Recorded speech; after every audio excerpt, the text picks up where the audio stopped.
Environnement Canada confirme que l'hiver 2025 est largement plus froid et enneigé que celui de l'an dernier jusqu'à pareille date pour la région de Charlevoix.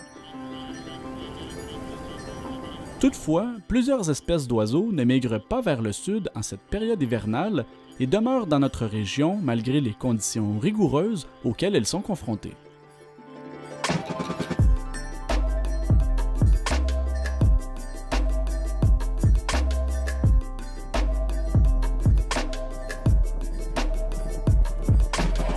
L'équipe de TVCO a rencontré Michel Côté, ornithologue de Charlevoix, afin de discuter du mode de vie de ces bêtes à plumes et des relations qu'elles entretiennent avec le milieu naturel. Les gens pensent qu'on n'a presque pas d'oiseaux. Il y a au moins une soixantaine, à peu près 60 espèces qui passent l'hiver ici. Il y en a qui viennent uniquement pour l'hiver. Le garrot d'Islande, d'ailleurs, qui est un oiseau qui se tient dans la toundra du Québec. L'hiver, il vient ici. On peut le voir. Un des seuls endroits au Québec où on peut les voir. Ici, on voit des canards malards. Il y en a plein. Ils sont ici à l'année. C'est le canard le plus abondant en Amérique du Nord. Il y en a partout.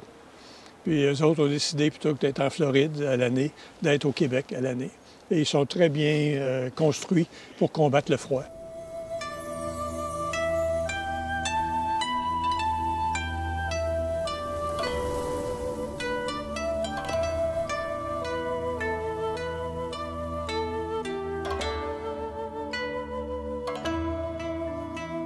Quel défi auquel ils font face, c'est le froid, justement. Qu'est-ce qu'ils font dans leur comportement tout au long de l'année pour se préparer à l'hiver?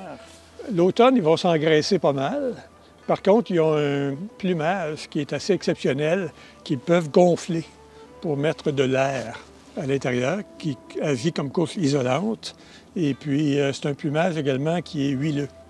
Donc, quand ils vont se déposer dans l'eau, vous allez en voir dans la rivière là-bas. Là. Oui. C'est un barboteur, il se met la tête à l'eau pour prendre la nourriture, manger des plantes. Quand il sort, il n'est pas humide. La couche d'huile sur son plumage le rend pas totalement imperméable. Et puis, bien, quand il fait froid, il se gonfle, ils sont tous ébouriffés. Puis ils survivent extrêmement bien à nos hivers de Charlevoix, sans aucun problème.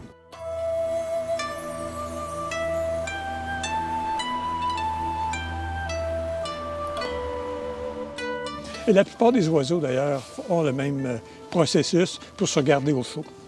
Ils mangent beaucoup pendant la journée, très actifs en fin de journée, vers 4 heures, en prévision de la nuit qui s'en vient, froide. Et puis le matin, après avoir combattu le froid pendant toute la nuit, là, ils se garochent dans les mangeoires, puis ils vont manger. C'est pour ça que les meilleurs moments pour observer les oiseaux l'hiver, c'est le matin et en fin d'après-midi.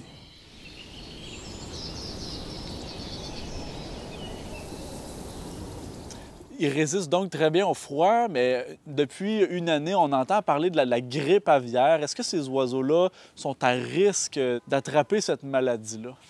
Oui, c'est un virus qui est contagieux au niveau des oiseaux, particulièrement les oiseaux aquatiques.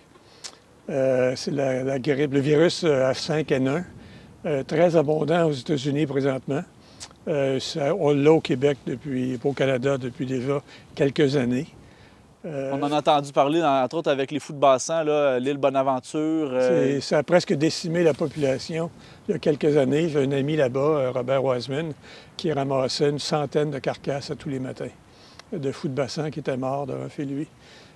Il n'y a pas grand-chose qu'on peut faire pour ça. Heureusement, les canards ici, les oiseaux, les passereaux, les mésanges, tous les oiseaux qui viennent aux mangeoires sont peu à risque d'attraper ce virus. Ce sont surtout les oiseaux aquatiques et les rapaces qui vont se nourrir de carcasses d'oiseaux qui sont morts de la grippe aviaire. Est-ce qu'on a vu des cas particuliers de grippe aviaire dans Charlevoix jusqu'à présent? Oui, il y en a. Il y en a. Avant, il fallait appeler les gens de la faune qui venaient chercher la carcasse pour l'analyser. Mais maintenant, on ne fait même plus ça, il y en a tellement. Donc, pour se protéger, si on voit un oiseau mort, il ne faut pas y toucher. On le laisse là, puis si on n'est pas y toucher, qu'on prenne des gants, qu'on mette ça dans un sac de plastique. Et puis, je ne crois pas, je ne suis pas certain, qu'il faille maintenant les rapporter aux gens de la faune. L'humain n'est pas hyper à risque d'être contaminé, mais il faut faire quand même attention. Et ceux qui ont des mangeoires, même si c'est peu probable que des oiseaux soient attaqués par le virus dans les mangeoires, mieux vaut avoir une bonne hygiène au niveau des mangeoires. C'est bon de les nettoyer sur une base régulière. Ils disent aux 2 jours, mais personne ne fait ça. Là. Une fois par semaine, c'est pas mauvais de prendre la mangeoire, la rincer, la vider, puis de porter des gants. C'est tout.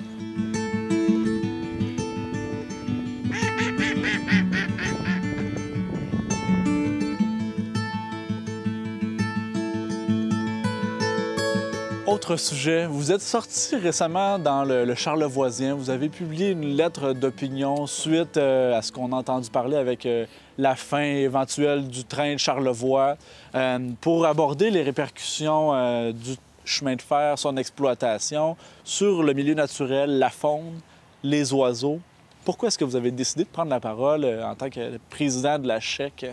Le sentier des rives, ou le sentier riverain, ou le sentier du littoral, comme j'aime l'appeler, et c'est une richesse au niveau de Charlevoix.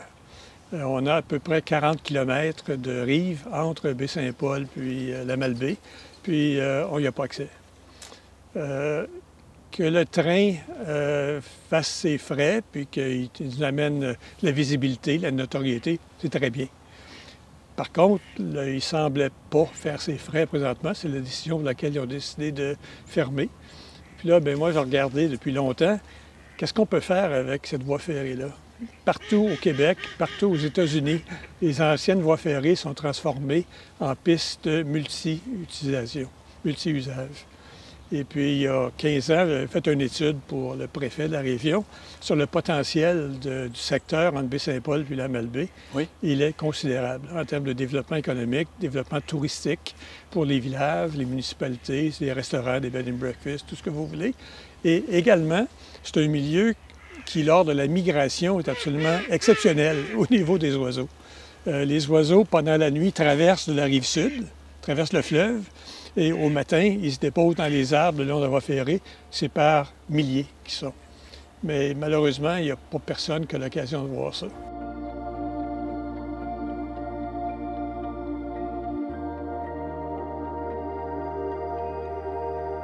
Au niveau géologie, les affleurements météoritiques sont tous bien en vue au pied de la voie ferrée. Personne n'a l'occasion de les admirer. C'est une richesse touristique pour nous autres. Puis j'avais regardé dans le temps les retombées économiques d'une piste comme ça, celle des Laurentides, le petit train du Nord, à titre d'exemple. L'an dernier, c'est 71 millions de dollars que ça a rapporté en termes de retombées économiques. C'est considérable quand on prend en compte que le groupe Massif, c'est dans leur article, a contribué 75 millions en 10 ans à l'économie de Charlevoix. Alors, je trouvais que ça valait la peine de mettre une deuxième opinion ou un deuxième scénario au niveau des citoyens, de nos élus, pour qu'on n'abandonne pas la voie ferrée, mais qu'on considère d'autres moyens de la mettre en évidence pour les gens de Charlevoix et pour les générations qui nous suivent. Dernier élément qui me fallait un peu, c'est la pollution qui est causée par le chemin de fer. D'aucune façon, c'est la faute du groupe Massif. La pollution était là bien avant. C'est le lot, malheureusement, des chemins de fer. Oui. Les tailles de chemin de fer il y a beaucoup de créosote. Malheureusement, l'entretien qui est fait n'est pas adéquat. Alors, on retrouve du pétrole, du goudron partout dans les rigoles de chaque côté, les tailles de chemin de fer qui sont empilées, qui pourrissent là. Ça dégage du créosote, ça dégage des produits toxiques qui coulent en dessous de la voie ferrée et qui s'en vont dans le milieu des laidères à duvet.